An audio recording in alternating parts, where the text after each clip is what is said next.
Hi YouTube! This glamorous 60s look was inspired by Mila Kunis in the March issue of Allure magazine. Please keep watching to learn how to recreate this look. First, start with a face primer of your choice. I'm using e.l.f.'s Mineral Face Primer.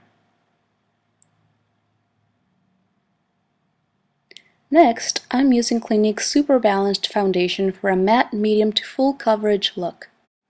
I'm using my fingers to apply the foundation because that is what's easiest for me. Use a little bit of the foundation to mute out your lips' natural rosy tone. Use a long-lasting creamy formula concealer to cover up any flaws that were not covered by the foundation, like redness, acne, or acne scars. I'm using Urban Decay's 24/7 Concealer Pencil. Now that your base is finished, let's get started with the eyes. Using a matte, flesh-colored eyeshadow primer, go underneath the eyes and all over the lids. This step is optional, but I am using Maybelline's Color Tattoo in Barely Branded just through the lid.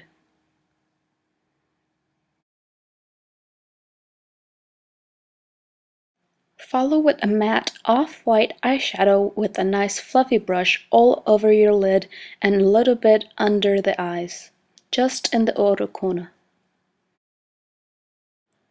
To get that 60s cut crease look, we are going to use a black pencil liner to draw where the eyeshadow is going to go. Begin by thickly lining from the upper lash line and lining out the outer half of the eye to make sure your eyes look bigger and less round. Flick this line up through just above the crease almost to the inner eye, without letting the two lines meet. Do the same thing on the other side. Follow with a matte black eyeshadow covering the liner. Make sure to use a piece of tissue paper to catch any eyeshadow residue that falls onto your cheeks. If you don't feel comfortable doing this, you can always do your eye makeup before applying your foundation. That way you can clean off any residue before you even begin your base. If needed, use a matte black pencil to lengthen your lower lash line onto the corners of your eyes.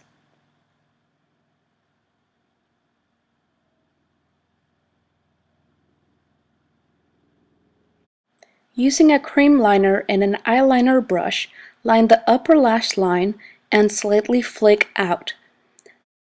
By using this Creamliner, you are going to mark where your falsies will go. Make sure to use whatever falsies work for you, but for this look I recommend thick retro lashes like Andrea's No. 33's. These can be found in any drugstore, CVS, Target, Walmart, Rite Aid, whatever is closest to you.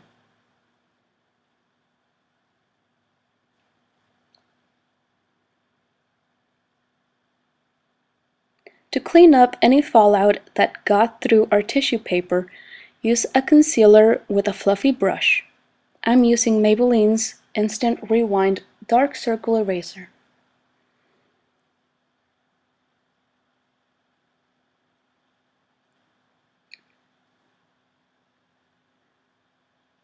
Now, to set everything in place so that your makeup lasts longer, use a matte face powder like Airspun's loose powder.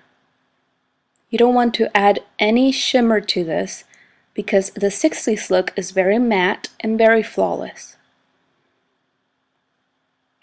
Since Mila doesn't seem to be wearing anything on her cheeks, run a small amount of bronzer through the hollows of your cheeks just to contour your face. By now, the glue you used on your falsies to adhere them to your eyes should have dried. Use an eyelash curler to marry the falsies with your real lashes, and finalize the eyes with some mascara. I'm using Maybelline's Volume Express Cat Eyes Mascara in Blackest Black. I'm using waterproof because that's what works best for me. On the lips, use a matte nude lipstick. Make sure to exfoliate and moisturize your lips beforehand, as nude lipsticks can be very unforgiving. Finally, you can finish off by framing your face. Use whatever brow routine works best for you. I have quite thick eyebrows, so I only need to style them and set them as needed. I hope you enjoyed this look. It can be used for night parties, decay dances, or whatever you wish to use it for. It was really fun to make, so I really hope you liked it. You can style your hair as you wanted to. I attempted to use the style done on Mila Kunis, but wasn't quite as successful as the stylist in Allure magazine.